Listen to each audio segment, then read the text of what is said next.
여러분 안녕하세요. 조디입니다. 오늘은 여러분들이 해외에 나가기 전에 유학이나 짧은 해외 생활 등등 알고 가면 좋을 영어 내용에 대해서 이야기해 볼게요. 알아두면 좋은 영어 표현이 아니라요. 알아두면 약간 내 어깨가 올라가는 내용들입니다. 갈무리하자면 첫째, 숫자, 둘째, 한반도 정세, 셋째, 한국인들한테 너무 익숙한 것들에 대한 질문들이 폭포처럼 쏟아지는 거. 그럼 바로 이야기 나눠볼까요?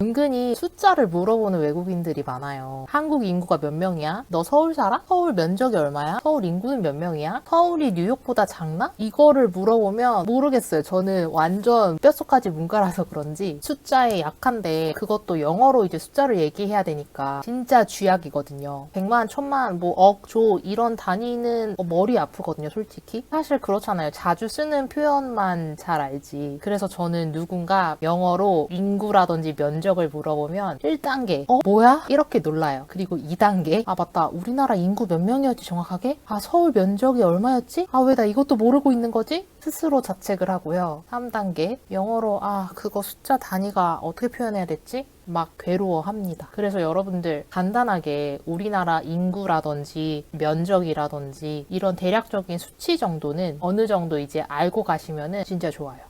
와, 이거는 진짜 중요합니다. 솔직히 1번 그 숫자는 몰라도 어떻게 넘어갈 수는 있어요. 이런 식으로 말하면 되니까. 요즘에 한국 되게 인구 문제가 심해서 고령화도 되고, 그래서 솔직히 지금은 정확히 모르겠다. 너한테 잘못된 정보를 알려주면 안 되니까 우리 지금 같이 위키피디아 검색하자. 뭐 이런 식으로 임기응변 할 수가 있습니다. 그런데 한반도 정세에 대해서는 그럴 수가 없죠. 진짜로 뭐 한반도랑 북한 이런 거 물어보는 외국인 진짜 많아요. 그리고 여러분들이 만약에 유학으로 해외를 나가게 되면 공부하는 기간에 적어도 한 번 이상 물어봅니다. 교수라든지 주변 친구들이 물어봐요. 근데 그때 여러분들이 한반도 정세에 대해서 굉장히 막 자세하게 언변을 영어로 막 하시면 외국인들이 이렇게 생각할 거예요.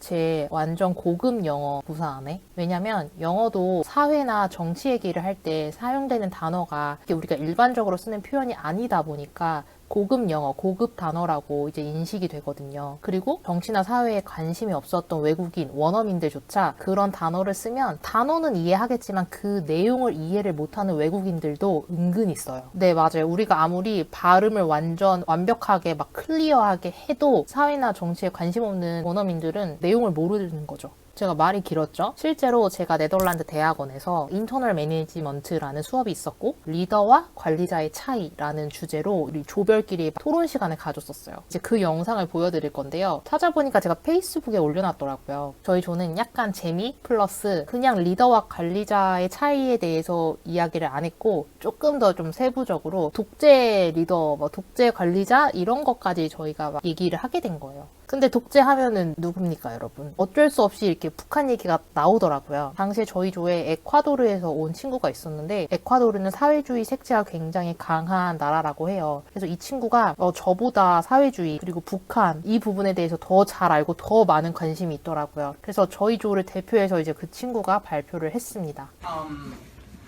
I don't remember the technical word right now, but there is a word that represents the nation of North Korea. And he actually still president, the grandfather, even though he's dead. So the dynasty, he's the third one of the dynasty. So nowadays, the way he communicates about his country is that he's not only president or the leader or commander-in-chief, but he's also like a deity, some type of god that is revered by its people. His protection to the outside world, that the United States and all of the first world countries are the enemy, and that's what led North Korea to where it is.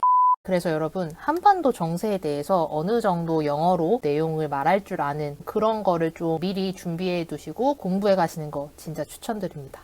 마지막 세 번째, 우리 한국인, 우리들끼리는 굉장히 익숙해서 친구들끼리 만나면 질문하지 않는 것들이에요. 근데 외국인들한텐 굉장히 신기해서 이런 질문을 정말 억수같이 합니다. 한국인들은 왜 피부가 좋아? 한국인들은 왜 매운 걸 좋아해? 한국인들은 성형수술을 왜 많이 할까? 한국인들은 왜 만 나이를 사용해? 이런 것들. 근데 사실 우리는 굉장히 그냥 익숙한 것들. 서로 우리는 묻지 않잖아요. 그래서 이런 질문을 받으면 내가 한 번도 생각해보지 않는 것들이라서 바로 한국어로도 답변이 안 나와요. 이거를 또 영어로 답변하자니까 당황.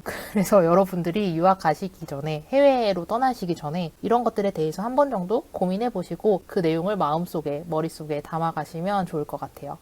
네, 오늘은 해외에 나가기 전에 알고 가면 좋을 내용에 대해서 이야기 나눠봤습니다. 여러분께 도움 됐으면 좋겠고요. 저는 다음에도 유용한 영상으로 찾아올게요, 여러분. 오늘도 수고 많으셨습니다. 안녕!